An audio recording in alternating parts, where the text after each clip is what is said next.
Hello and welcome to the Linux Spotlight. This show is dedicated to showing off the best thing about Linux, our community.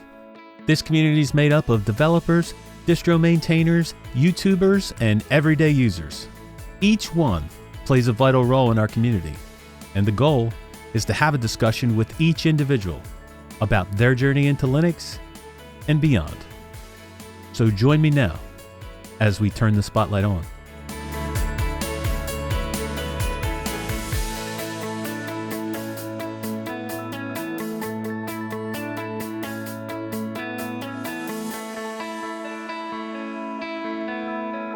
Hello, I'm your host Rocco, and with me today, I am so excited right now. With me today, our special guest, my friend, Rob Collins.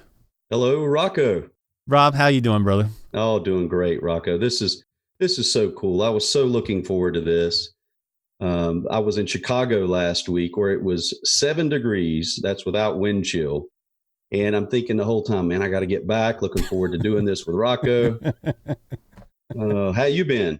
I have been awesome, dude. I have been waiting for this since starting the Linux Spotlight episodes. I've been waiting to do this episode because it's like, this is where we started. This is where it all started. Me and you just sitting down and having a conversation and talking, and I love it. Yep. I'm going to sound old when I say this, but boy, were those the days. Well, see, when you're starting out, there was a lot of things that were tough because you're just starting out and you don't know how to do things, and things are going wrong. And hey, things were still going wrong when we started, right? Well, I tell you, the Linux Spotlight is awesome. It's terrific for the community, Rocco, and for people to get to know one another and understand where people are coming from. And I love Linux stories and things like that, which people, I'm sure many have shared with you. And you can get on Reddit, and there's a chain where people tell their Linux story, and I love reading those as well. So it's great to hear, and Linux Spotlight's perfect for that.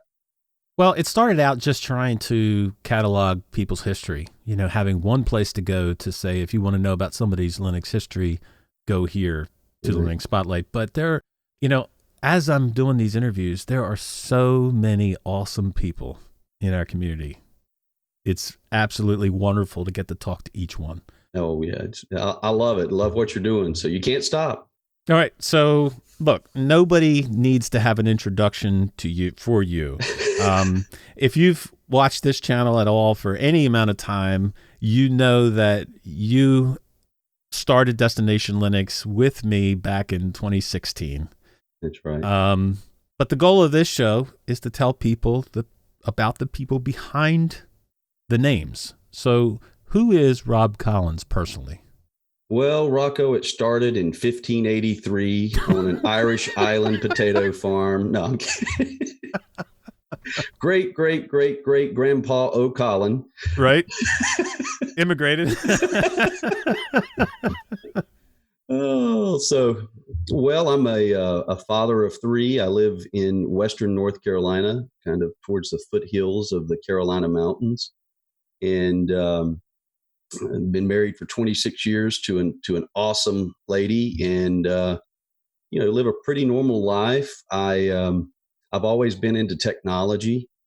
It's always been kind of a hobby, if you will. I was always the go-to guy for, hey, my modem doesn't work, or hey, the printer's quit working, things like that, all through life. And it's just always kind of been a passion, and I've been able to use it, not just for fun, gaming and all of that, but use it throughout my career. So it's really, technology's kind of been always a part of me. And then Linux is kind of the icing on the cake for that. Yep. Well, we have talked about your job privately, but you have your own business. Correct. So tell everybody what you do. Well, I'm the president of a company that specializes in CNC metal fabricating equipment, and kind of the premier machine that we work with is a large CNC fiber optic laser. So this is a machine where you can load, say, 5 foot by 10 foot sheets of 1 inch thick steel on the machine, and basically cut any shape you can imagine with a laser. So that is so awesome. It's pretty cool stuff. Yeah. So we do the install, we spec the machine. So I travel a lot with that. And now we're getting into some robotics and automation with a friend of mine actually here in North Carolina who happens to also be in Linux. So it makes it even better. So that, yeah, that's kind of what we do. It's all technology. Technology is always changing on the manufacturing side of things as well. And I had an instance last year where I went to visit a manufacturer who was building a CNC plasma cutting machine. And I walk over to the laptop that he's got set up for the control. And I'm like, what is this software you're running for the control? And he says, oh, I can run it from my phone too. So he grabs his phone and he moves the machine around with his phone. I said, well, what are you using? What is it? And he says, well, it's all open source stuff. And I was like, oh, that is awesome. So then we have to get on the subject of Linux, of course, and talk about that. And the reason he was using open source was to keep the cost of the machine down, because that software, control software, the licensing fees can be huge. I mean, they could be anywhere from $25,000 to $50,000 for licensing that. And he was doing it all with open source. So it was awesome. So that's the exciting part about what we do. It's always changing and growing, and the technology is growing. So. Well, is he the anomaly, Rob, that is the one guy that uses Linux, or do you run into a lot of people in your local area that run Linux? Well, really, I don't. I mean, when, I'll walk around with, let me give a plug here for the Linux Quest channel, by the way. I'll walk around with a t-shirt on, and most people don't really know what Linux is. If I go into the local Best Buy, there's a guy or two that knows me in there as the Linux guy, if I'm in there browsing around. But, and I have a few friends, business related friends that actually, I've got a good friend, the one in automation and robotics. And if he watches this, I'll have to send him your link so he can check this out. But so the other day we go into his office and I installed KDE Neon on one of his laptops. And he takes it home and he gives me a call that following week and says, hey, I took the KDE Neon laptop home. And I said, yeah, is everything okay? He says, yeah, it's just like, he goes, I've got 3 printers in my house and they all just worked. I didn't have to do anything. He said, I could print to any of them. And I said, yeah, man, welcome to Linux, So that part's fun, man. That's fun. I'll tell you what, trying to talk to people about Linux is sometimes, you get that look like, what are you talking about, Linux? Like, what is that? Yeah. And then sometimes you get to talk to that one person that knows what you're talking about, and it's awesome. It is. And another one that's kind of funny, I have a daughter at UNC Chapel Hill, and she has one friend who's into Linux. And so she found this out and she's like, yeah, you got to check out my dad's YouTube channel. And I mean, she was like, Dad, do you have a spare Linux Quest t-shirt? So that was kind of cool. And she said, yeah, they follow you for sure. They're into it. So that was kind of cool. So have you got the whole family running Linux, your daughter, son? Well, I had my wife for a long time. And she wanted to go back to Windows. She knows Microsoft Office and that kind of thing. But eventually, I think we'll be able to switch her, because with updates that happen, and she's always complaining about, well, this quit working. I mean, these recent updates, I don't know if you follow much in the Windows world, Rocco, but Microsoft's unfortunately, I don't. Yeah, but they're having some real issues, and a lot of it's update related. Breaking things. And so she's experienced that enough to where, and I just keep kind of rubbing it in her face, that they don't have these problems. Yep. Well, I tell you what, I don't use Windows enough I have a dual boot on this machine to play a game every once in a while, but that's basically all I do. I boot into it, play a game, boot out of it. I don't ever, so if it's breaking something, I probably wouldn't even know unless it's the game that is breaking. So. Yep. Exactly. But yeah, so that, and then my son for school, he has a Windows laptop for school, and they haven't switched over to Chrome OS or anything like that. But I think he knows enough about it, and I think eventually, once kind of school's behind him, he'll be an easy switch to Linux. So, yep. So, dude, you got a really popular Linux channel. You got your own business. Do you have time for any other hobbies outside of Linux? Uh, well, I don't know that you would call it a hobby, but I'm into weightlifting. So that's just my form of exercise. It's one of those things that I miss it if I don't get in there and do it. I try to hit the gym in the mornings and get the blood flowing and that kind of thing. So maybe you consider that as a hobby. And It's a hobby. If it's taking your time, it's a hobby. that's right. And then just tech in general. So um, and I've talked about this, but not only do I distro hop, but I'm bad about jumping on the XDA forums and flashing ROMs and that kind of thing on my phone. So maybe you consider that a hobby. Breaking things, That's my hobby, dude. So, I'll take the credit for breaking things. but yeah, between that and a pretty busy life in a good way, yeah, that about covers it. Pretty boring guy, actually, Rocco. Well, no, you're not a boring guy because you usually talk about like newer technology. You said you were into technology, and I wanted to get your opinion on Samsung discontinuing DeX because I know you did a couple videos on it. Oh yeah, oh yeah. And when I first saw that they were discontinuing the beta, I thought, well, maybe it's just the beta. Now I've read a couple of stories, not recently, but that there'll be a newer version. So I'm not sure that it's completely dead. It may just be that the beta program is over with. So I think it's going to be one of those things where time will tell. Dex is nice. I mean, the way it works, and so I think it was a very good implementation.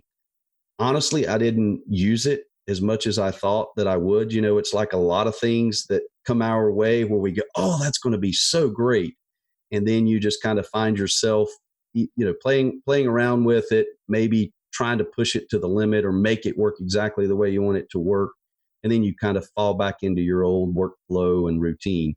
And that's the way Dex was for me. However, I got to say, on that tablet, it was a sweet interface when you set that up with a mouse and the built-in keyboard. It was pretty Yeah. awesome. Well, that is something that I've been looking at for the longest time, but it may be just like you said, where you look at it and it's such a cool idea to be able to take your phone and put it in it, but whether we use it, I don't know. Yeah, yeah.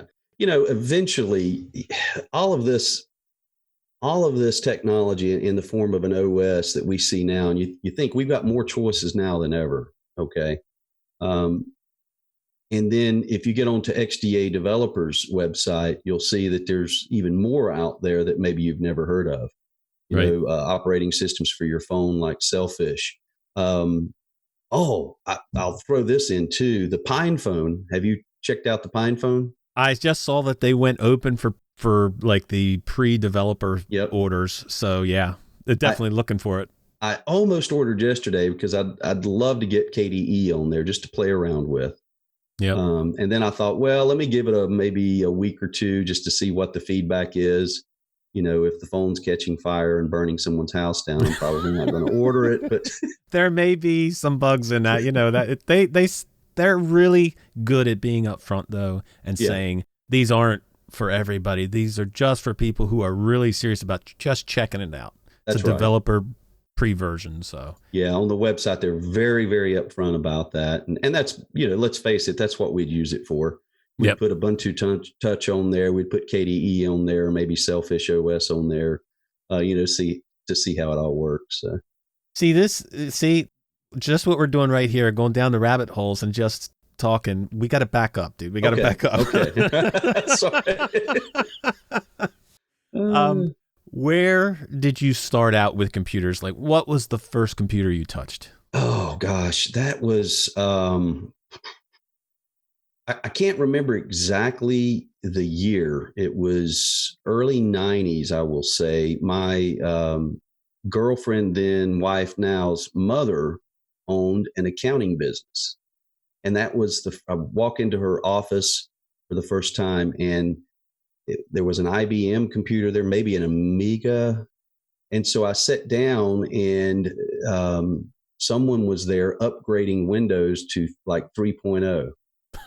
So I remember sitting there thinking, oh, this is cool, upgrading an operating system. So I'm watching that and kind of sit down, and there was one computer sitting off to the side.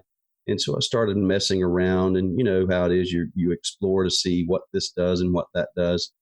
And it was one of those things I remember saying to myself, I, I've got to get a computer. Now, they had, accounting software loaded up on this thing, stuff I'm sure that's not even in existence today. But Yeah. but even though it was just accounting software, to see how things worked, and to, with the GUI and everything back then, even the state that it was in, for me, it was just fascinating.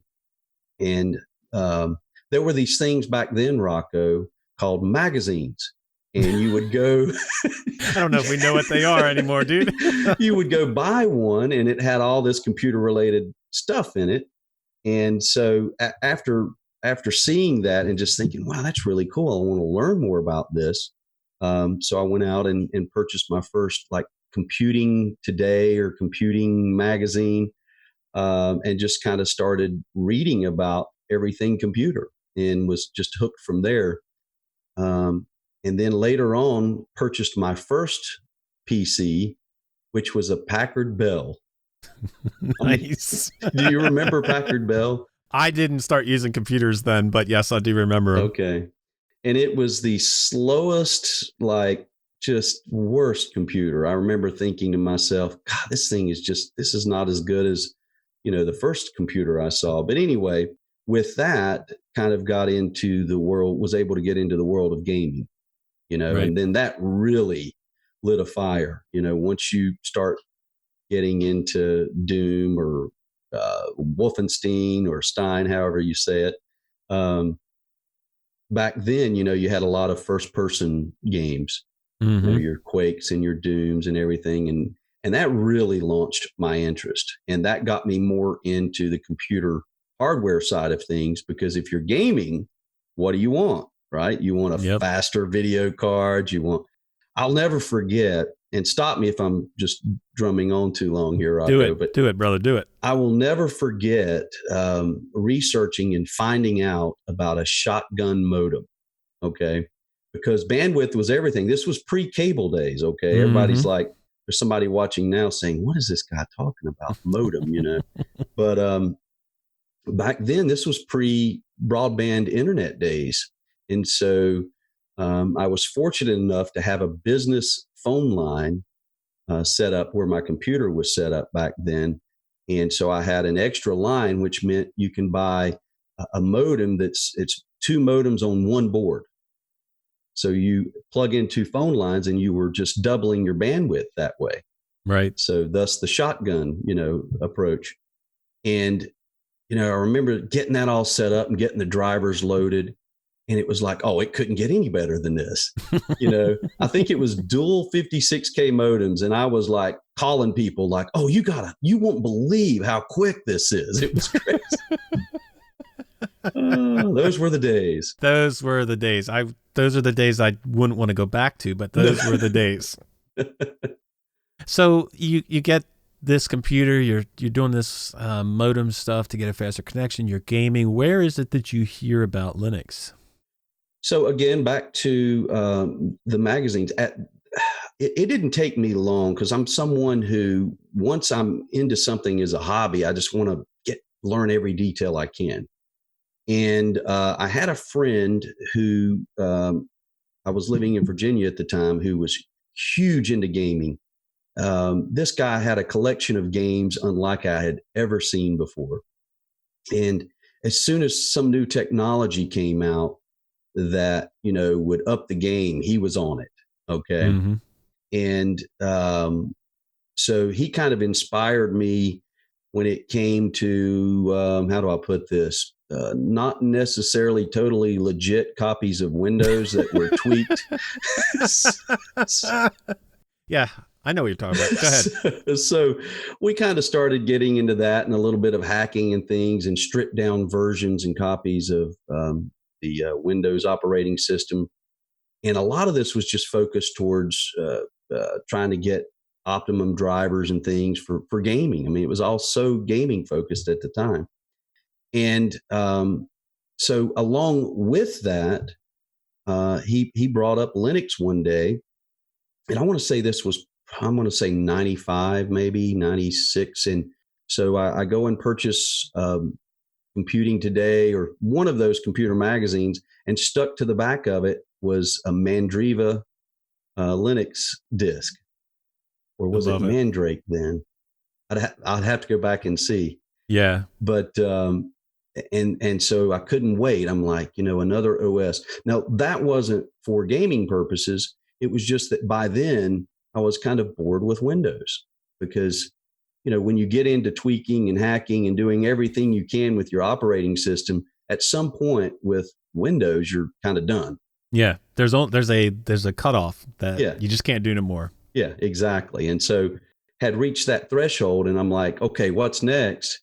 And the more I read about Linux, and, back then depending on who was telling the story, if they were a Linux fan, of course, in the article, they're going to build it up, So you get in there and you're reading these articles, and the Linux fan who's writing the articles like, oh, this is the next operating system, and here's why. And, it's like YouTube today. You watch a video of a distro maybe you've never heard of, and because that person is excited about that particular distro, it comes through in the video, and you're like, oh, I got to try that. Yep.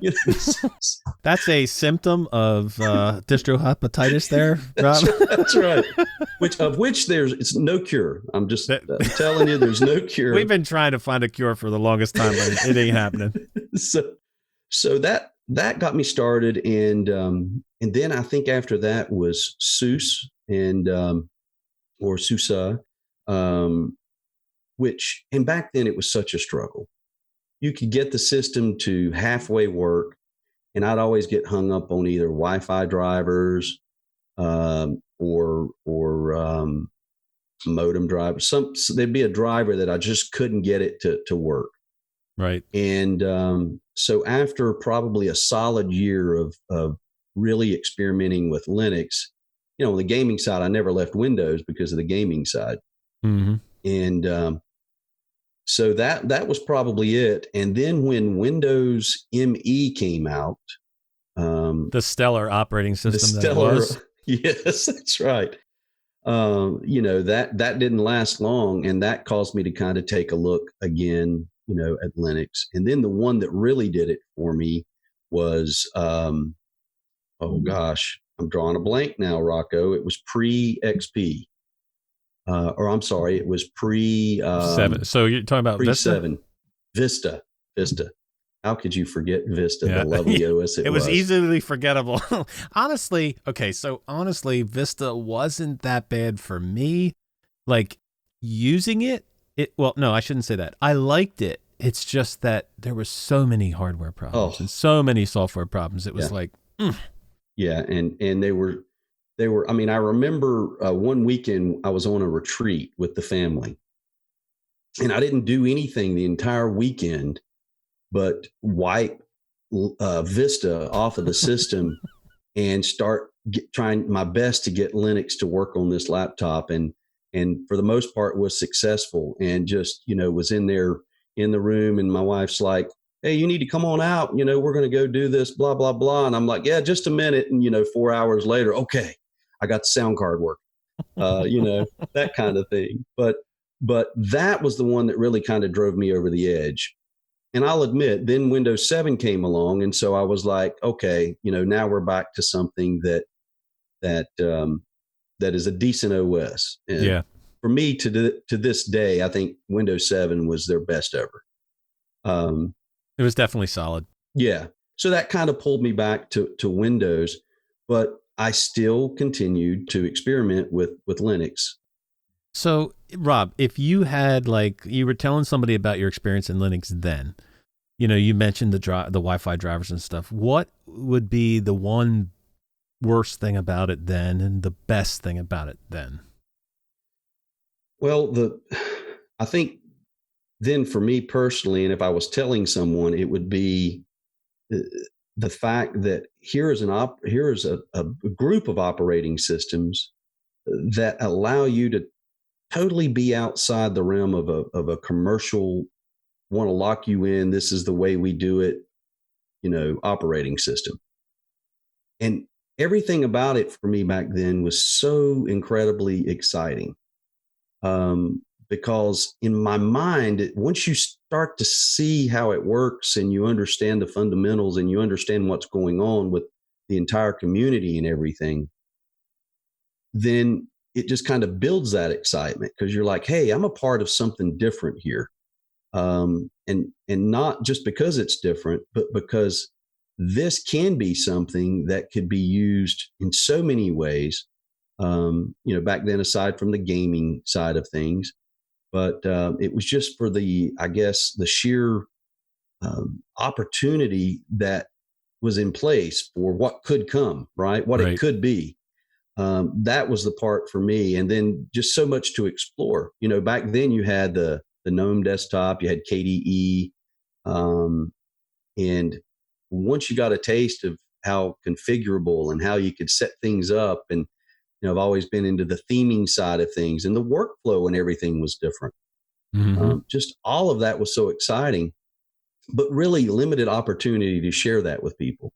Right. Unless they were over at your home or something like that, or you packed your rig up and went to a LAN party somewhere, you just didn't have an opportunity to share it. Right. So you tried 100 distros, 100 million distros since then. Did you ever get to the point where you are full-time Linux? Yes. I mean, I'm full-time Linux now. So we have a Windows computer in our office, more than one, but I don't use it. I mean, I am full-time Linux. I have finally been able to get everything moved over. And personally, it is an awesome feeling to be full-time Linux. Yep. Agreed. Although I'm not full-time. I am full-time, but I'm not full-time, just to play a game. Is that considered full-time? Yeah, I'd say full-time. Yeah. I mean, come on. Gaming is leisure time. You're talking full-time personal use and work time. Yes. Yeah. There you go. Yep. I like your answer there, Rob. Good. I'm going to use that. Help you out, brother. Help you out. All right. Let's get into your YouTube channel a little bit. So you started this channel back in July of 2011. So what made you go from the Linux user that liked to check things out to becoming a content creator to post videos on YouTube? That is a terrific question. And honestly, I don't recall really. There's not one thing that I can think of that made me say, hey, other than, I'd been watching the channels that everyone's going to know, and had saved multiple Linux channels, in my YouTube stream and everything. And the more I watched and the more I used Linux, and I thought, well, there's got to be more to it than I'm just watching. And I remember at least thinking like, hey, maybe I can kind of share this, and maybe it'll be fun for my kids in the future to look back and, see their dad doing a YouTube video. I remember thinking part of that, but just really wanting to get more involved, because through YouTube, you're able to see what the community's like and how many people are involved. And pre-YouTube, you'd think, hey, I'm the only guy, within 100-mile radius that is sitting here setting up a Linux distro. You had no idea, no way of knowing. Right. And so it becomes contagious because you get into it and you're like, yeah, I agree with what this person's saying and showing in their video. And it just, for me, I just kind of wanted to share. I'm like, excited. And a little side note, at that time, just Microsoft as a company had really started to tick me off again with, believe it or not, with the whole phone thing where, I had invested in that ecosystem and, had a Windows phone, which was when it first came out. I mean, It was great. It was fast. It was fluid. It tied everything in. And then they drop it and they're just like, oh, well, there's another thing. We're just going to take your money and then we're just going to let you down, Right. and that can only happen so many times before, shame on you if you don't do something about it. So getting back into Linux again, never fully leaving, but really getting back into it. And then just wanting to share that, because Rocco, the difference from 95 to, 2016, it's remarkable. Yeah. Yes, absolutely. It's not even close, dude. It's not even close. No. So you decide you're going to put these videos up. So like one of the first things you have to do when you make a YouTube channel is pick a name. So how'd you go about picking Linux Quest? Well, I basically started distro hopping like a madman. So, and I'll back up to say, for several years previous to really starting to distro hop again, I would flash custom ROMs on my phone, sometimes 3 or 4 ROMs in a day. I needed help, dude. I mean, I'm telling you, I needed help. I cried out. People just weren't there for me. What can I say? You didn't have the hotline number. I know. That's right. So then that kind of became, and you know how quickly it can happen, because coming from those early days, it was like, oh my goodness. I mean, it's so easy to do now, and there's so much good going on. And, now there's all these new things to explore. And really, it was like my eyes had been reopened to the world of Linux again at that point. So upset with Microsoft. Linux is phenomenal now and easy to set up, and that's kind of when it hit me. And and then when I'll tell you this, I really didn't expect anything. I put up the channel, and the name came to me because it was a quest. That's what you'd originally ask, right? Yep. Where? Yeah. Okay. So for me, it was kind of a quest to make Linux do everything I needed it to do to dump Windows, like completely dump Windows. That was my quest. Okay. And along the way, though, you start getting into, it's like you get your first, okay, so you set your distro up, right? First boot. What do you do first, right? So some people jump in, they install the applications they need, and then they just get to work. Well, I was like, squirrel. You can change this, you can change that, you can do this.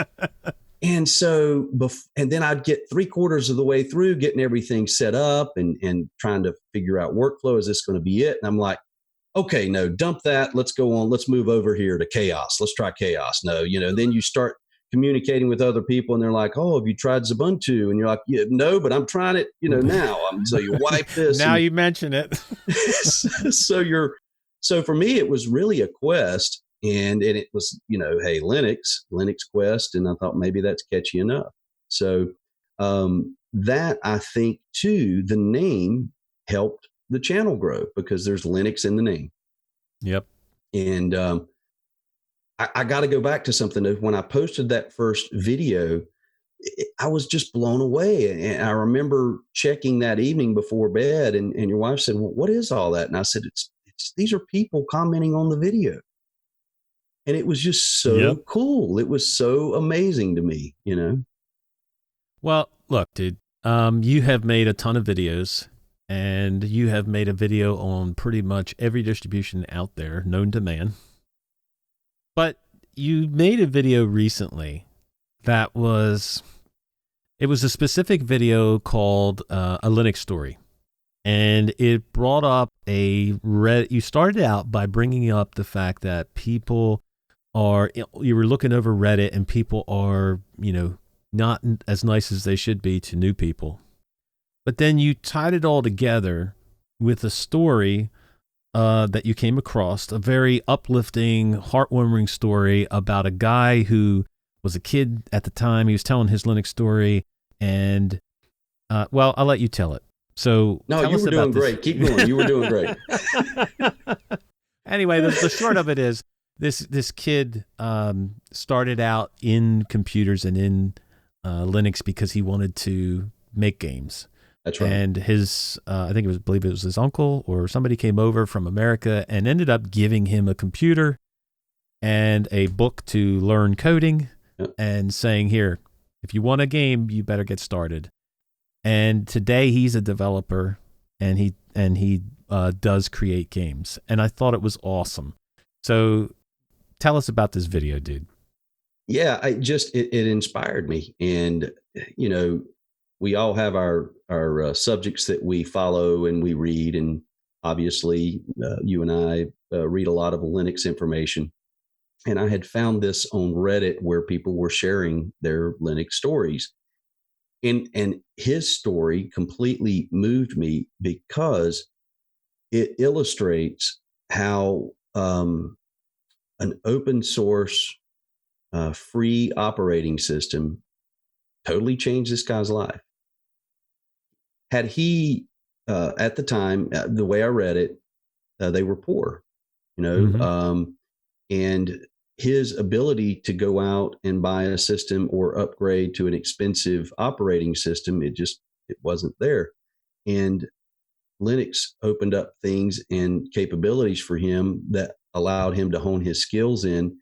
And he goes on to say at the end, you know, he's forever grateful that it changed his life.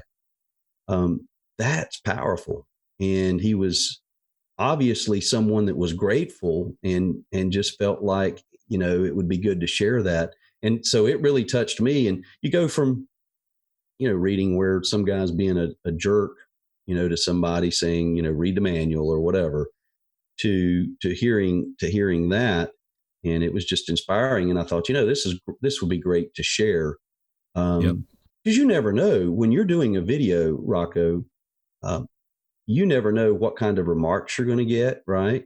You don't know if maybe what you showed in the video or said in the video lights a spark for somebody that's watching. You don't know if, you know, where your video is being watched or played. It could be where some guy's on his phone and he's got limited bandwidth and, you know, and he's able to discover something. Hopefully you're helping along the way. And so I thought, man, this would be great to share just to put things in perspective for people. And there were a lot of comments in that video. Well, look, dude, I think this is exactly what, if you wanted to encapsulize, is that a word? Encapsulize? Sure. If you wanted to encapsulize your channel and what you do with it, this is exactly it. You take a problem that is in Linux sometimes where people are not so nice, and you flip it around to highlight that and also highlight the good, which keeps everybody's eyes focused on what we should be doing. And I think that is what truly is amazing about your channel. Well, I appreciate that. I just think there's probably, I don't know, 250 to 300 videos on Linux Quest now. And I've gone back, I mean, and looked at some of the earlier videos and just been like, oh my gosh, I can't believe I posted that video. It's the quality, what was I thinking, you know, and that kind of thing. But for the most part, I guess if I were to say one thing that I do like about the channel and looking back is I never wanted to be on there and just being confrontational, just to be confrontational, to try to get people, you know what I'm saying? And some of it's just really surface level stuff. You know, hey, there's a new theme out and I love the theme and wanted to do a video. That's not going to change anybody's life, right? But I go back and look at the comments in some of the videos, and surprisingly, not even thinking about it when I made the video, you know, I've had comments where someone said, "Oh, thank you for sharing this. That's awesome. I never knew I could do that," kind of thing. And that's kind of what keeps you going, you know, when you hear that. Not that maybe that was life changing, but it's helpful. And I've always wanted to be helpful. Some of the things I share, again, they're not going to be that helpful. But if I've helped one person out of 250 or 300 videos, hey, that's great, you know? Yep. Hey, look, dude, it doesn't have to be, you know, you mentioned, the quality. Man, I look back at the videos I made when I first started. Oh man, it was terrible. Dude. Like I even think about deleting some of those videos sometimes. I haven't, but it's like, and you know what keeps you going is just that exactly what you said. If you help one person, if you help 2 people, 3 people, whatever, find out what they're looking for, whether it's you showed them a tutorial on how to do something or how to find a setting, or showed them a new distro that egged them on. That's what it's all about. Yeah. And, I took a long break, Rocco, about an 8-month break. And, it's like anything else you do. If you take a long enough break, you just kind of fall off the wagon, so to speak. But the whole time, I'm using Linux, and the whole time I'm still doing what I normally do, with my OS, my daily work and that kind of thing. But it just kind of dawned on me one day. I'm like, I should be sharing this. Like I started using Evolution as my main email client, and I haven't done a video on Evolution yet, but it's like Evolution's awesome. If you don't want to work with email in the browser, Evolution is awesome. It works with Exchange Active Sync and IMAP, so on and so forth. And you need to do a video on Evolution, dude. Yeah, and I think I will. Do you use it? I don't use it because I don't use a client anymore. Right. I got so frustrated with the clients that were available that I just use the webmail now. Yeah. And so things like that just kept me back, and I'm like, you know what? I've got to get back into the channel and start doing videos again. Honestly, my work had kept me traveling and so busy that it fell by the wayside. And I look back and I regret that, but I'm happier really than ever with maybe a little more perspective on things, because what's happened, Rocco, is, and this is, I'm just going to be as open as I can about it. You get to a point, and I think I told you this one time. I think I said, if it ever starts to feel like a job, yep, then I don't want to do it anymore. I want to keep it fun. And I found I got caught up in, oh, wow, I have gotten 2,000 subscribers. Now I got to go for 3. Mm-hmm. And it became more about wanting to post videos in a timely manner and jumping on the latest release and being the first to get this going, as opposed to, well, this is cool. I need to share this, Yep. And I remember just about 3 months in of not doing videos saying, really, I was trying to work it. I wasn't enjoying it as much as I once did when I first started. It was more about, oh, I got to get this video posted. Oh, this was just released. I got to jump on this. And it became kind of a job and kind of I want to work it and get the membership boosted and all this other stuff. And then I realized, that's really not what it's about. When I first started the channel, it was fun. It was exciting. I wanted to share. And now that I've been back, it's more about that. And a little part of me will say, oh, here's this new release. I gotta jump. Rocco loves Pop OS. Yes. Oh my gosh, I've got to do a 3 video segment on Pop OS because everybody's loving it. But I didn't, and it was okay. Mm-hmm. It was fine, because there's so many high quality channels now out there talking about Pop OS, sharing Pop OS. It doesn't have to be me that shares Pop OS, and that's where I'm at today with the channel, where it's okay if 3 releases can happen and other people can handle it. Other people do a phenomenal job talking about those distros. So I feel like I'm doing it for the right reasons now. I feel like I'm like when I first started the channel. It's fun again. It's okay. It's, share what you want to share kind of thing. And that's a much better place to be. Yes. Some great advice there, dude. When it becomes a job, it's terrible. That's exactly what it is. And it's no longer fun, and you dread it. You absolutely dread it. Yeah. Is that the one piece of advice you would give somebody or is there other advice you'd give somebody for, I mean, when you started, you probably encountered problems, things you didn't know. What advice would you give somebody trying to start their YouTube channel now? I would say that, people are people. And if you've got a subject outside of Linux or whatever you're interested in for your channel, try not to get caught up in the production. Oh, I've got to have this production value and I've got to have this gorgeous studio behind me and I've got to have, because there are high quality channels out there where the camera turns on and the guy's just sitting in a room talking. And the guy's got, 150,000 subscribers because what he's talking about is coming from the heart. Right. He's knowledgeable in what he's talking about. He's not putting on a show and trying to be provocative just to get, whatever. And I'm not saying there's anything wrong with the flip side, because there are plenty of comedy channels and things and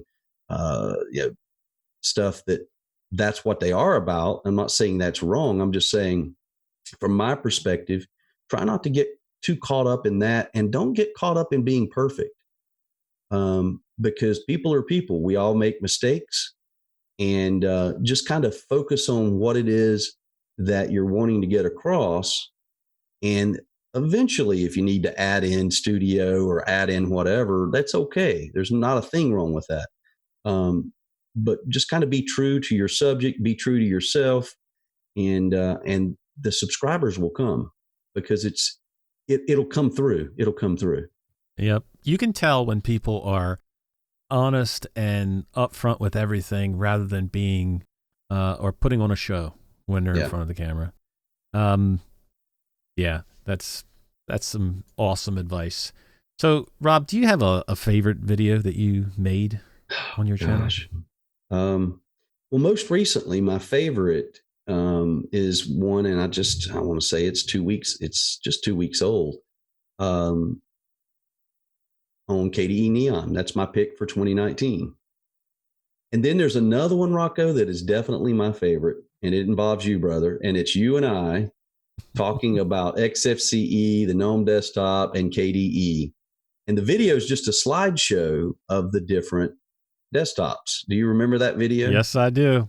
And the really bad, crappy part about that video is that the slides are on a rotation and they don't really line up with what we're talking about at the time.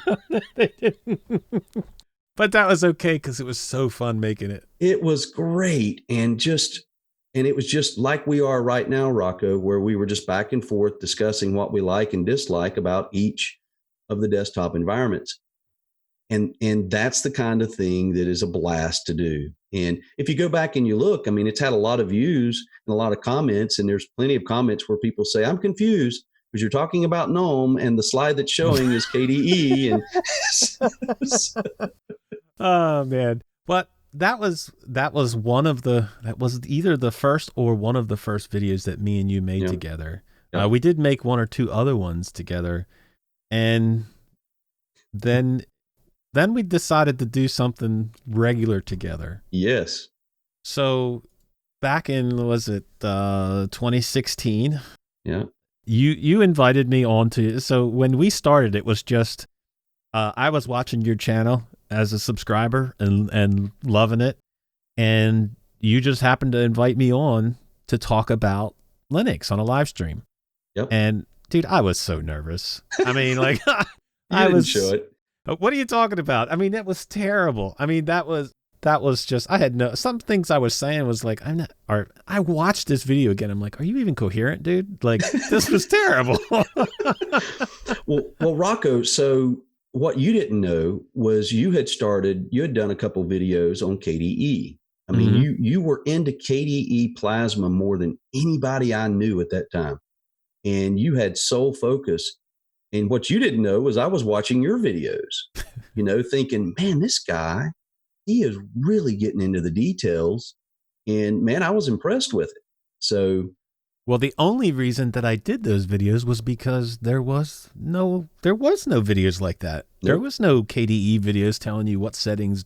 And I'm like, And when I started making these videos, I'm like, I don't know this stuff. Like, I don't know this stuff as well as I should. I don't know what every single setting was. But again, somebody had said to me, my dad said to me, that you just tell them what you know. Yep. And let the rest up to whatever. And that's when I started. So. And then fill in and make up as you go along, and it'll be okay. Oh, jeez. So, yes, man, those were good times, dude. I don't care. Looking back at it, the quality was terrible on my end. I mean, I was so like dry and everything else, but it was so fun, so amazing. Yep. So, Rocco, I have got to share this. You and I talked about, so we called one another, right, on the landline. Yep. And we talked, and then I think you brought up something about a podcast. I was like, man, I love podcasts. I listen to podcasts all the time, but I think you brought it up, and we were like, yeah, we need to do a podcast. I think you were the one that brought it up. Did I bring it up? Okay. I think you were the one that brought up the podcast. I had definitely said we should do some more stuff together. Yeah. And I think you were the one that brought up this whole podcast thing. Yeah. And so we threw around like these names, dude, like all these goofy names, like R&R show. And it was frustrating, but so exciting at the time, because you're like, you gotta pick this great name. Got to get a great name so for the people watching this, okay, Destination Linux could have been something like the Rockin' Rocco and Rob Linux podcast or something. I mean, it could have been really corny. And then I guess, I came up with Destination Linux, I think. Yep. And you said, hey, let me think about it. Let's think about it, and you came back, I think the next day, and we're like, yep, that's it. And then I think we were like, okay, well, what do we do now? Kind of thing. How do you do a podcast, But think about why we started Destination Linux, dude. It was just me and you talking, and it wasn't a show, and it wasn't, us trying to be the best podcasters in Linux. It was just me and you talking, and we had so much fun doing it. Oh yeah. Yeah. I go back to those. I've gone back to some of the earlier videos and even the earlier podcast, Rocco, and just kind of re-listen. And don't do that, dude. It's terrible. Yeah, I know. But it was, and you could tell though, you could see the change when we went from just two guys just to talk about stuff to more of a format. Mm-hmm. And you could see that, and you could see that change, and you could now, looking back on it, kind of feel the difference, right? Yes. Yeah, it did change. And because, the more people that watch, the better you want it to be. And, you talked about trying to make it perfect. And I think sometimes I fall into that sometimes of trying to make everything perfect. And at that time, even with my videos, I wasn't good at editing. Like I had no idea what editing was. Like I just made the video and recorded it and that was it. And so it was like you would retake it and retake it and retake it like 40 times trying to get this right. And it was trying to make it perfect rather than just enjoying it. Yeah. And for the viewers here, in case they don't know, Rocco was the one that did the majority of the editing and the majority of the work. And I look back on that too. And I think that's kind of when I was thinking about it, the more I started to think about it, and it started to feel more like a job, Rocco. And, this, and I know this, it was not a thing personal at all. It was just, it became a lot. And I always felt guilty, brother, because you were doing all the legwork. You were doing the editing and I would get a little bit done. And I just felt like, man, this has just become more than it should. And a lot of it was on you. But I think now, hindsight's 2020. You look at where the show is today, and because other people got involved and can carry the load, it's grown now. I mean, they're being listened to around the world, Rocco. Yeah, that it has grown so much, and they have done so many new things to make it grow. Yeah.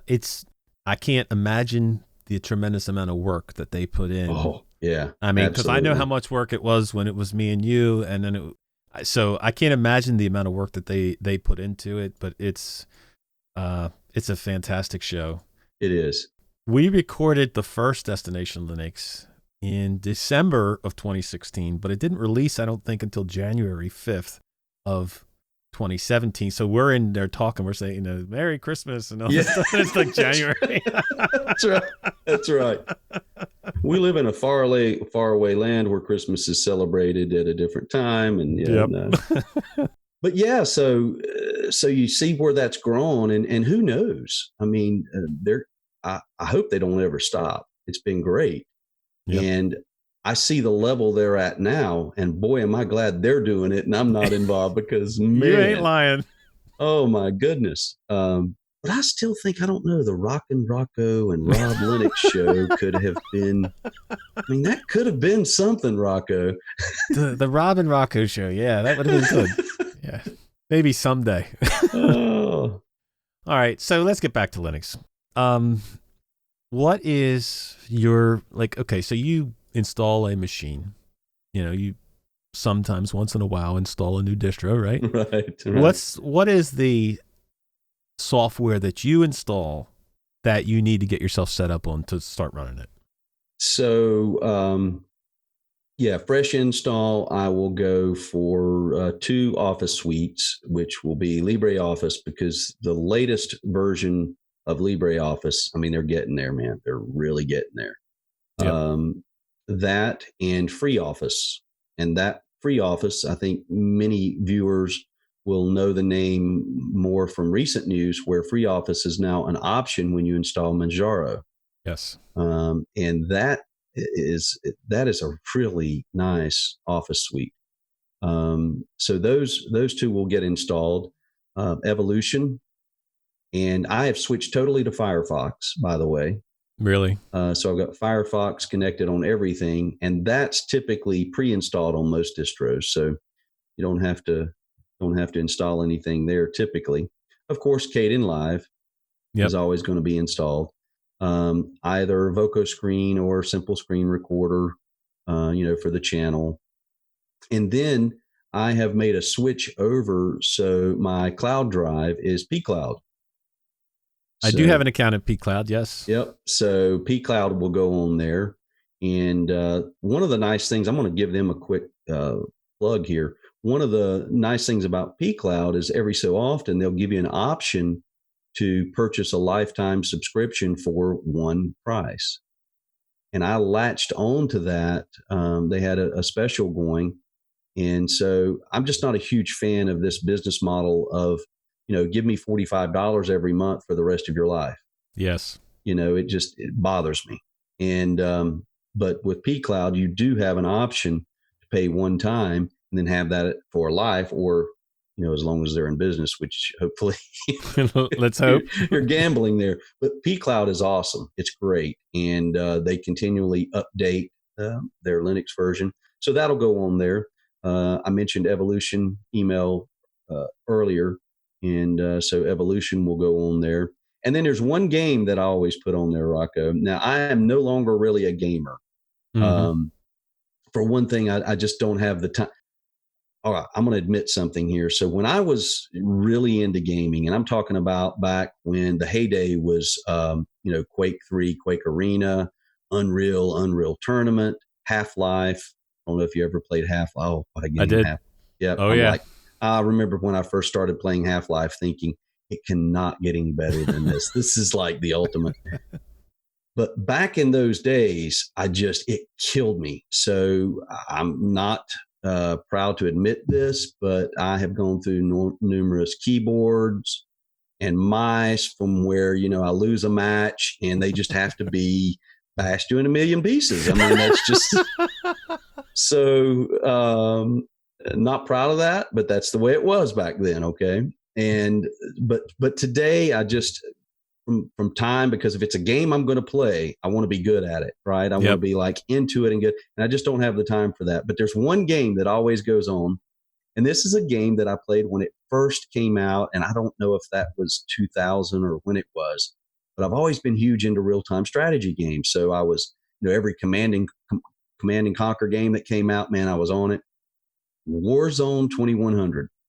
Have you ever tried it? It's No, a I've never real-time tried it. strategy game. Yeah, there's a snap, there's a flat pack for it, but it's in all the repos. Check out Warzone 2100. There's multiplayer, and it's actually been updated. Like I think it was updated in 2018 even. So Well, I am not an RTS guy, okay, so okay, I don't know if I would get a whole lot out of that. I'm more of an FPS guy, so. yep. And then there's one more app I'll throw in, and I'm not sure if anyone has tried this, but I've thought about doing a video on this too. It's called Memento Database.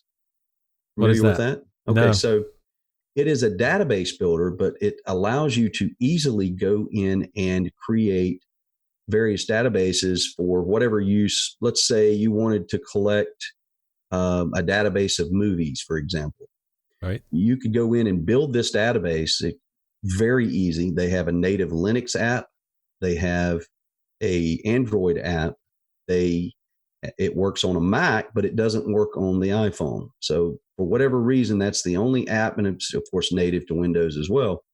They have a cloud to keep everything in sync, and you can build a database and basically keep everything in sync. And I use it now for work purposes, for my contacts, and be able to put custom fields and everything in. You can sync documents and photos in this database. Wow. You could, just numerous uses. So for tracking mileage for business purpose. Yeah. So, if you go into the Play Store and you've got all these apps that want to use your GPS and all this stuff and track you, if you've ever used one of those, here's the problem, Rocco. You go to the gas station, right? You get gas, you leave the gas station, you make a stop here, and they want to know, is that business or personal? And I'm like, it's none of your business. I get it. You're wanting to track me for the IRS and all this stuff, but Yeah. Anyway, that's always bothered me. So with Memento, I just built my own mileage tracking app. And Nice. it's incredibly easy. So check it out. It's MEMENTO. So I'm going to give them a plug as well. And so if you've got anything where you've thought, man, I'd love a way to track all this and keep it in sync on my phone and on my Linux desktop, it allows you to do that. Now there's a charge if you want to sync, Right. There's free version though. There's a free version you can use and get everything set up. So, all right. So that's the paid for ad right there for Memento, Rocco. Sorry. Well, Memento is on Linux, you said. Yep. But is there any software that's not available on Linux that you would say, man, I'd love to see that come? Aside from like all the games, right? Right. Aside from any gaming stuff. Not really now that I can think of. And that's a good place to be, let me tell you. Yes. Yes, it is. There's just really, every now and then I think, it'd be great to have something that is full featured as some of the Windows video editing apps. Yeah. Kdenlive does the majority of what I need to do, but man, there's some really cool stuff on the Windows and Mac side for sure. Yep. But other than that, not really for me personally, which is, again, that's an awesome place to be. Well, so Linux is everywhere, Rob. Michael Tennell has t-shirts to prove that. Okay. But where does it stand at in the broad scheme of things in your mind? Like, where do you see Linux growing to? Man, that's the one that that I think everybody's got an opinion on, because it's one of those things where I'd love to say that Linux is one day going to be the go-to desktop, in the PC world, but I think more and more as we go where we're going in technology, the desktop just doesn't matter as much as it once did. And I hate to say that. Yeah, I don't want to hear that, but I get the idea of it. Yeah. When you take a look at what's happening on phones, I told you, I think in the opening of the show, I was in Chicago all week in a big trade show there. And, so I took my Samsung tablet right? And I thought about taking my laptop, but honestly, I never took the tablet out of the bag. I was able to take care of everything on my phone. I had a quick document edit right there on my phone.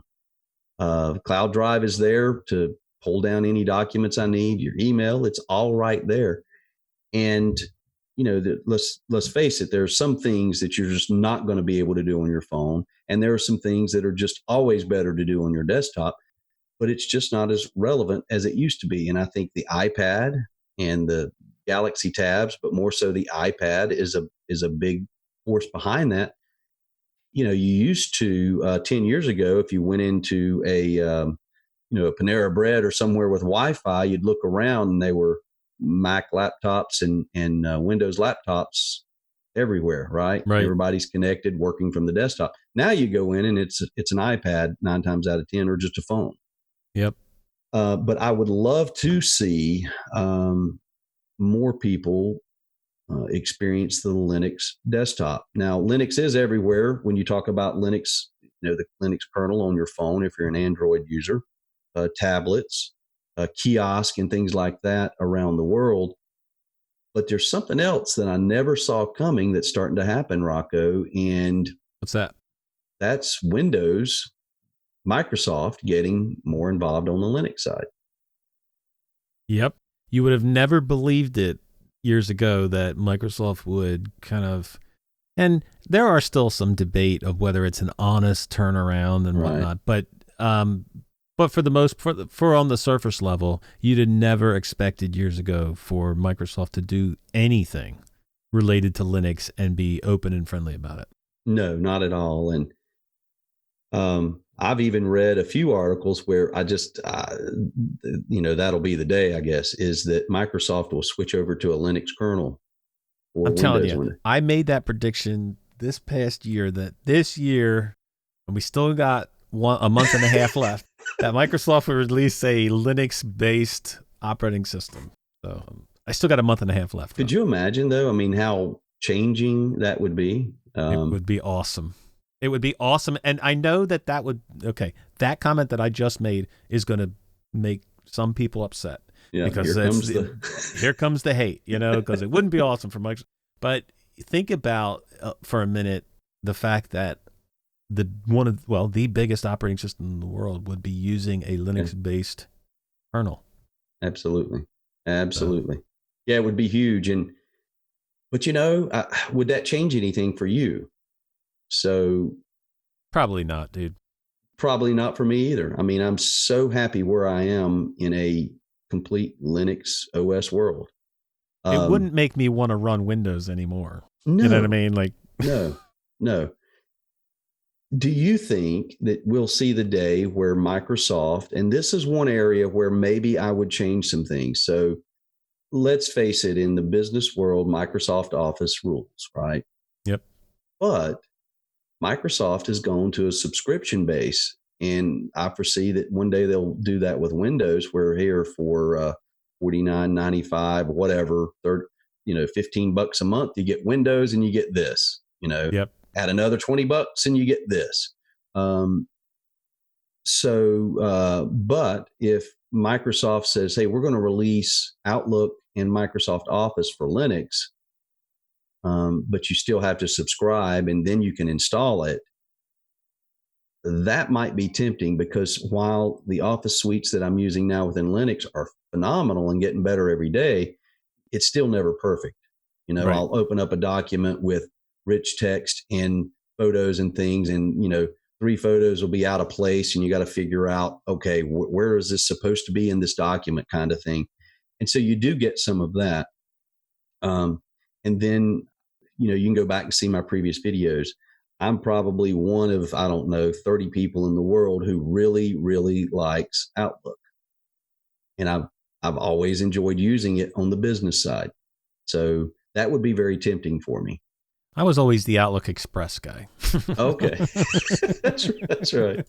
No, yeah. But so what I want there to be emerging, part of me says, no, I don't want that to happen, because you got to admit this, Rocco, there's something kind of cool about not being a part of that. There's something cool about saying to someone, well, I don't run into that because I use Linux.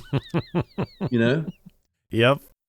Well, you're in this Linux club that either people don't know about or they don't even care about, and yet it's able to let you do things that they can't do. Yep. And yeah, it's pretty awesome. Yep.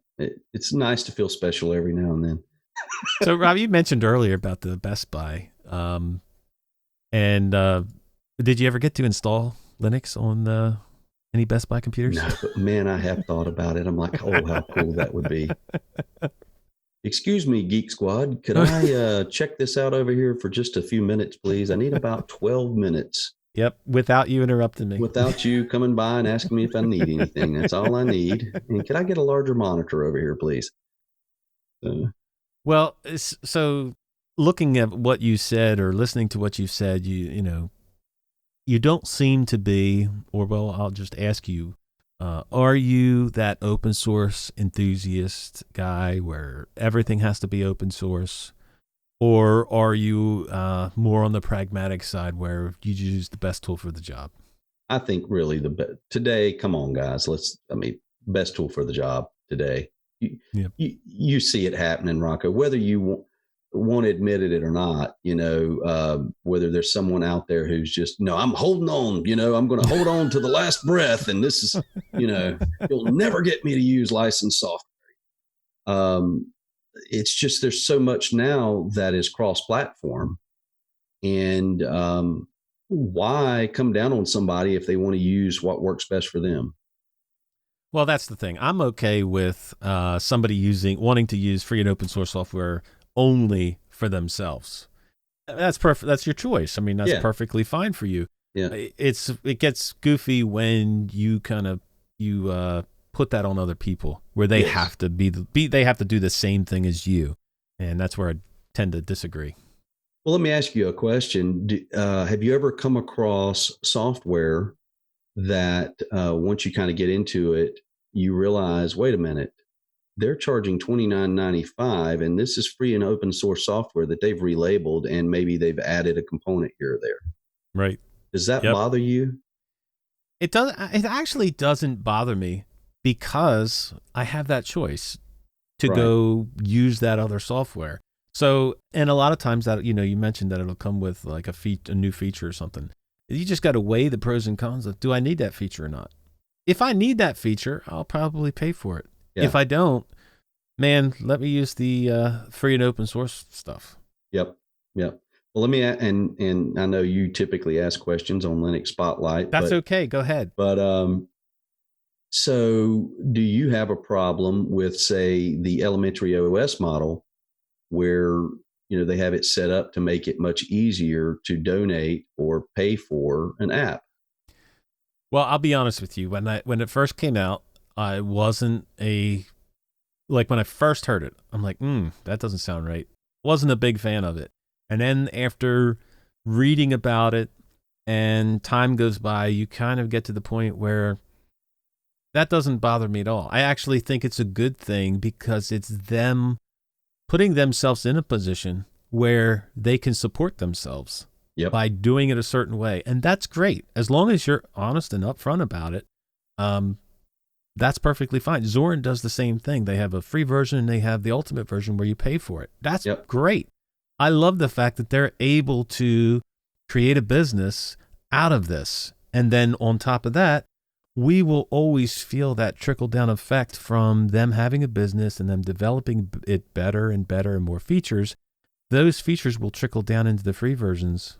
Yeah, I'm perfectly fine with that. And I'm right there with you. And, I remember when they came out and announced what they were going to do in the new release. But I installed it, I want to say probably a month or so ago, just to kind of, get reacquainted. It's beautiful. It's beautiful. It is. And, as I went through the software side of things, I'm like, man, this is the way to do it. They really put some time and effort and thought about it. And I asked that question because have you ever been accused, well, you just use Linux because you're a cheapskate and you want everything free, right? Yep. But I think that that's just a shallow statement. That's just a gotcha kind of statement, because now more than ever, I donate, and I'm not trying to put myself on a pedestal or anything, but $2 here, $3 there, that kind of thing, because things are getting so good. I mean, Yes. there's so much out there getting so good that I'm like compelled. I'm like, man, you guys deserve, a few bucks here and a few bucks there. Well, that's a myth, Rob, of the Linux people, the people that run Linux, that you don't want to pay for software. Right. There are people that don't want to pay for software. I mean, there's always a small portion of that, but the majority of the Linux community, I have found, are not afraid to donate and not afraid to pay for software when they need it. Right. If they don't need it, they're obviously not going to buy it. But when they need it, they're not afraid to pay for that. And I think that is something that if we could get across to the developers of companies, yep, we would get more software on Linux. Yeah, I think so too. Well, and I hope that somebody doing really high quality commercial stuff starts to see, and every year is the year of the Linux desktop, right? Every year is the year. But okay, I'm in a bubble. I realize it, because the news that I read, the technology news that I read, is my majority Linux related. So I know I'm in a bubble. Okay. But I think if you were to line up 15, 20 people involved in Linux that are Linux users day in, day out, and ask them, is there momentum and is there gain? I think 99% the answer will be absolutely. Because I mean, I feel it. Don't you feel it? Yep. I totally feel it, dude. There are so many people out there that I have met through the community and whatnot that are just, they're willing to do that, but it's like that chicken or egg thing. There's got to be people to pay for it, but there's also got to be developers to develop for it, and they're not going to develop for it before it's. Yeah, it goes back and it goes, and that's exactly what I was leading up to. There is, for those developers who are like, okay, I'm set up on this platform, I'm on this platform.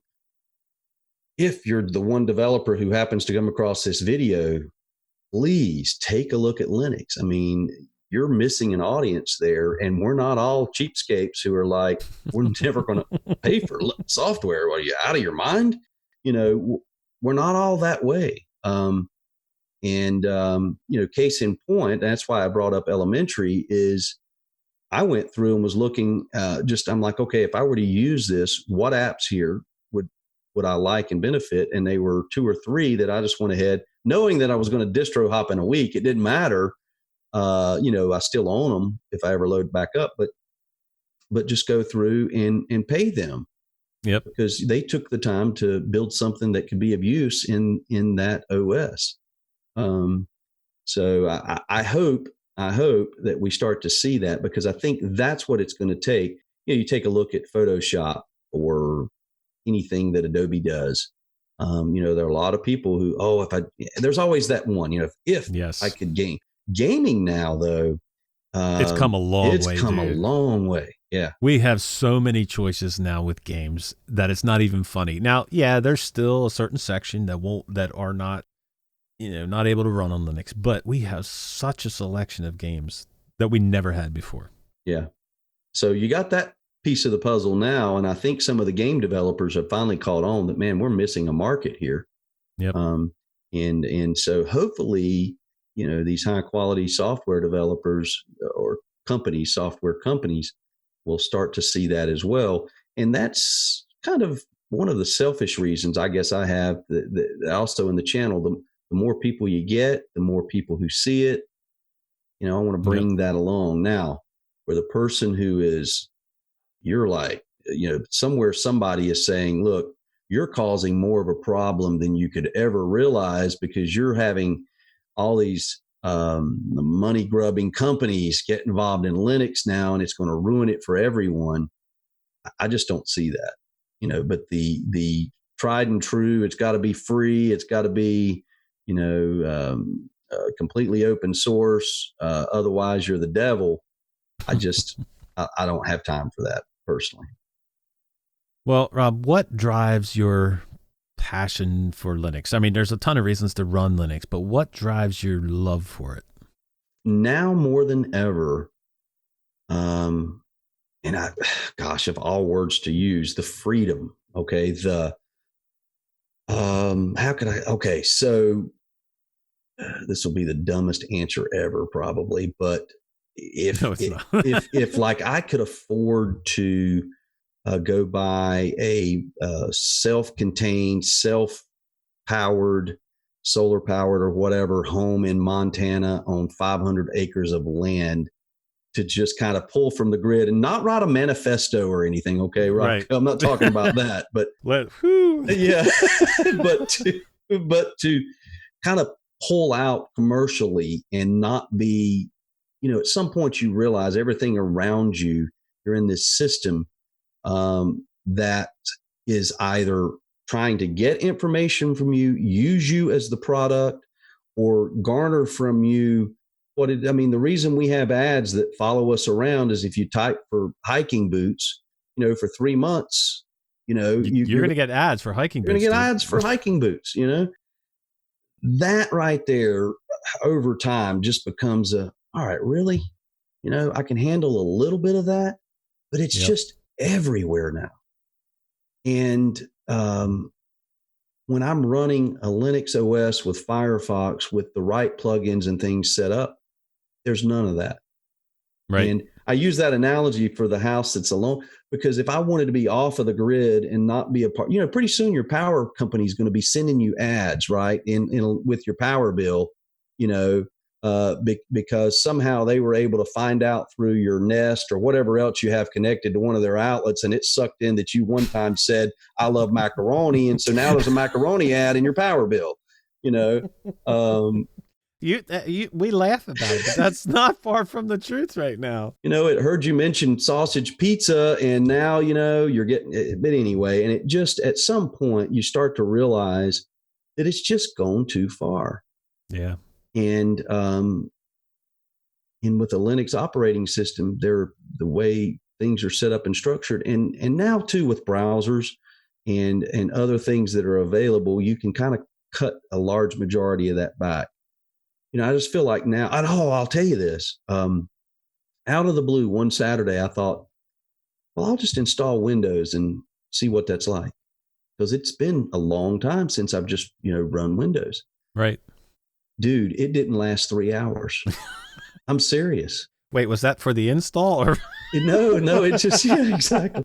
No, I couldn't. I'm like, could I go back to Windows and really use Windows? Oh, it was like just hit me. It was smacking me in the face. Why?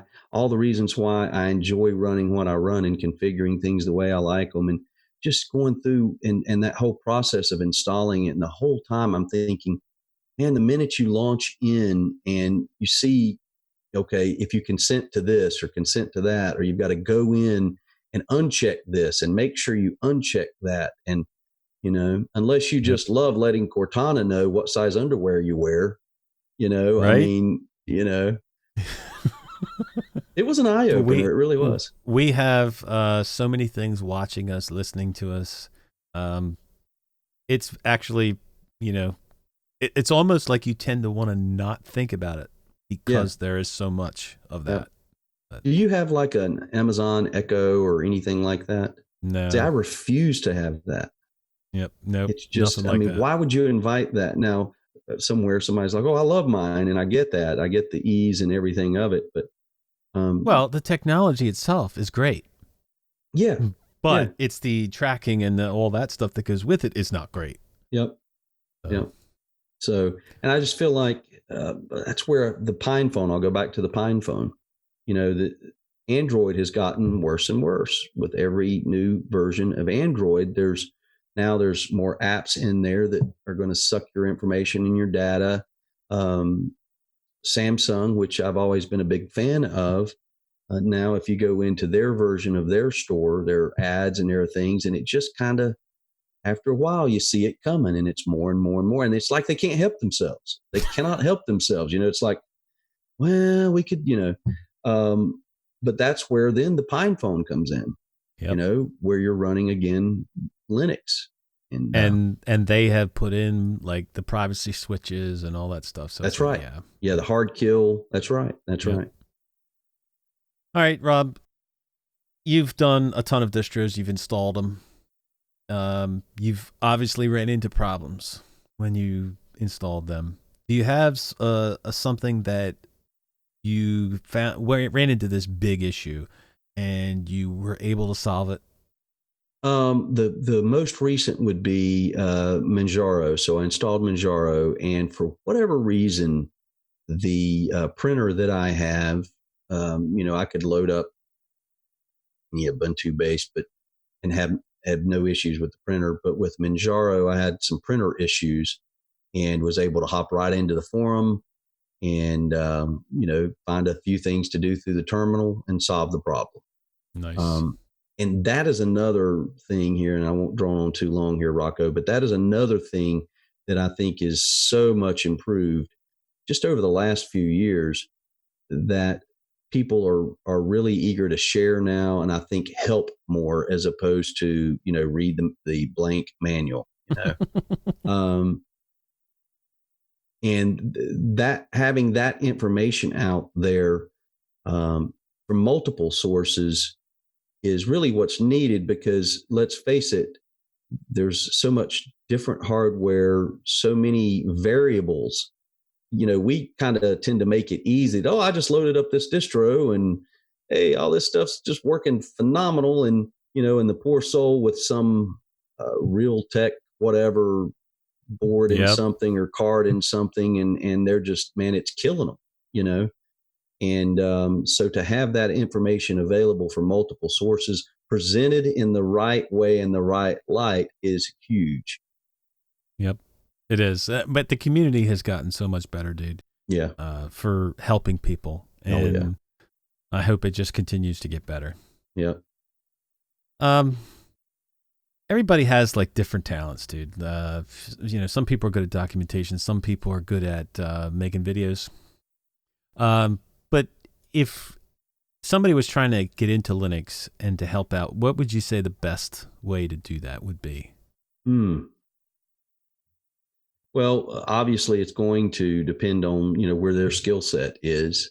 I think YouTube is a phenomenal source for that. And, I'll give you just a small example. I had a dryer issue, on my dryer. And went to YouTube, typed in the model and everything. And there was 2 or 3 people on there showing you how to go in, and here's what the switch is, and here's where you can get it. If you're someone prone to, or have the skill set of being able to teach, YouTube would be an excellent way to get in and help. Then there are people who have a knack for writing, and with blogs and or just jumping into various Reddit list or forums, and just jump in and share your knowledge that way. Yep. More ways than ever now to do that. I think it's underestimated, that kind of stuff. Like you mentioned YouTube and stuff, and you could say, well, it's Linux, who cares about YouTube? But that you made an excellent point that a lot of people learn and find out things. Even at my work, I will, when I have an issue with something, I will sometimes look up on YouTube to say, hey, what is it? What's going on here? And a lot of times it's there. And if people would be able to do that for Linux, I think it would be great. Oh, absolutely. And we're starting to see more of that too, which is great. The more the merrier. Well, if you could change one thing about Linux, Rob, what would it be? Marketing. We didn't even ask that question. Oh, my goodness. Do you think we're bad at marketing? Well, it just, yes and no.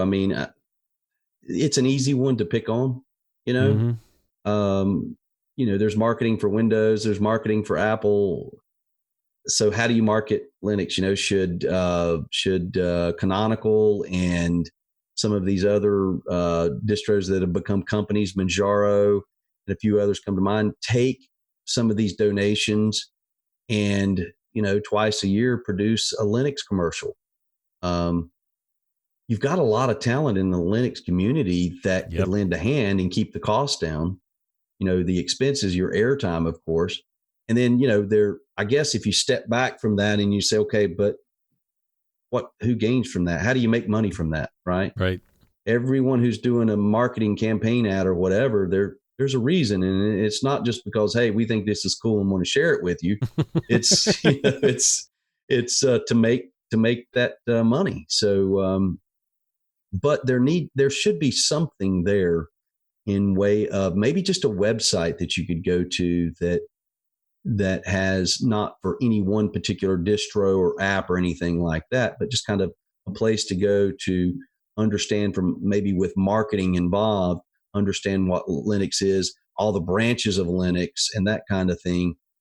And I think maybe to try to reach corporately. If you think about it, even Microsoft uses Linux servers. Linux on servers, I mean, it's huge. And, Amazon's making money from Linux. So, but yeah, I'd say marketing just so that more people understand what it is and it's not something to be afraid of, that it can be a blast to use, that it's a way to feel kind of a level of freedom from the corporate, from the corporate man. That's it. Held down by the man. Held down by the man. That's right.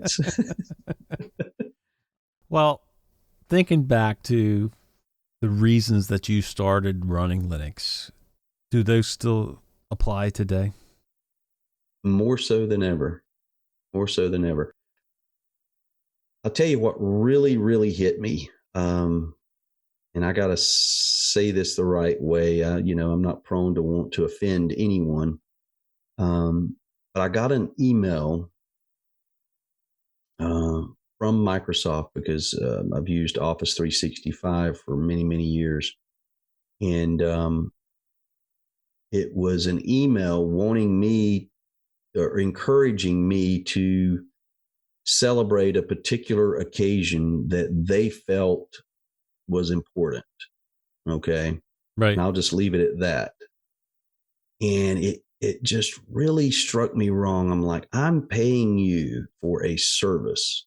Okay. I don't need your social justice standing to be pushed on me. Okay.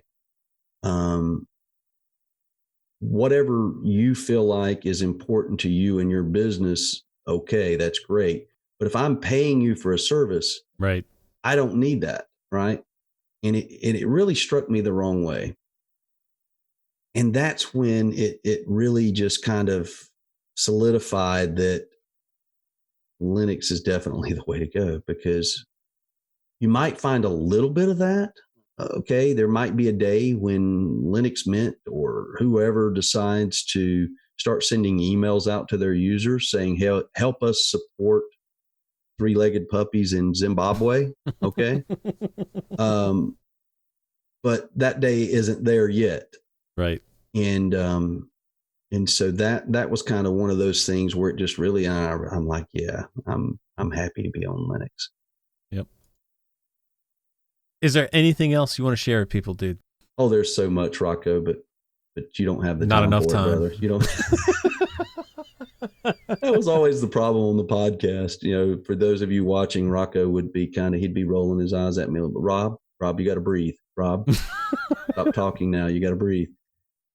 There was so many things that we would put into an episode that we would never get to. No, it was just, we had so much fun talking about like these things that it was like the list went on and on. And man, you'd have me rolling, and you started doing the outtakes, which that was my favorite part. Yep. Because we were always just holy camole. Always messing up, always doing the wrong thing, starting wrong, saying the wrong thing. Yeah, it was those first episodes, dude, were so chock full of good outtakes. You know what I mean? Yes, they were. They were. Well, I don't know how or when we'll get to. I know what we need to do, Rocco. What do we need to do, Rob? You have to be a guest of Linux Quest. We've got to set that up. Let's do it. All right. Awesome. Look forward to it. Yeah. How can people get in touch with you, Rob? Very simply by email. So if you go to Linux Quest, the channel, you'll have a link there that'll click right into my email. That's one of the things too, Rocco, that I believe it or not. Okay. And I know this is going to bowl you over. All right. Is your chair stable? Okay. Hold on. Let me check. All right. I'm good. I'm really more of an introvert than you could ever imagine. Come on, dude. I know it's hard to believe, but I've never been like, I started getting more involved, with various forms of social media and that kind of thing. And I used to have all this stuff and staying in touch, but really just email me. You'll go to YouTube, email me, and I'll do everything I can to follow up with you. And I'm just not out there on the social side of things. And I know many people are like, really? I mean, you're out here putting it out here for the channel and all this stuff. But yeah, just email me. You'll click on there. It's and verbally, it's onerobcollins@gmail.com. So just reach me there, and love to hear from you. Nice.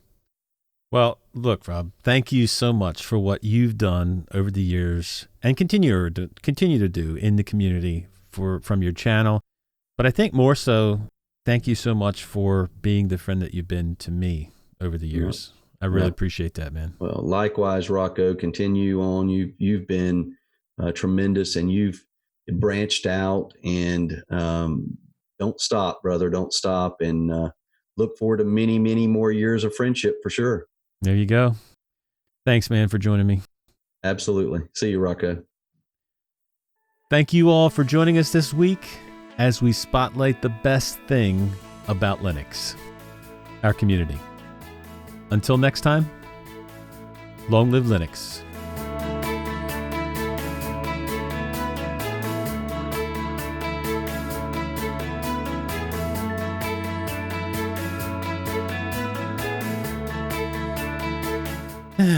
And it is. We're good there. Because my greatest fear is to have the timer not be going up and me think I'm recording and record this awesome interview and not record. So oh no. Me go over this because I always seem to mess this up, dude. I really do. I say the same thing every week and I mess it up. Rocco, we've done this how many times and I'm like sitting here nervous, It's great. The butterflies. I love it. Yeah, it is. It is. Let me take a quick sound recording to make sure our levels are the same. So if you want to just say something. Absolutely, Rocco. It is awesome to see you, brother. Awesome to see you. Great. It is absolutely awesome. I love it.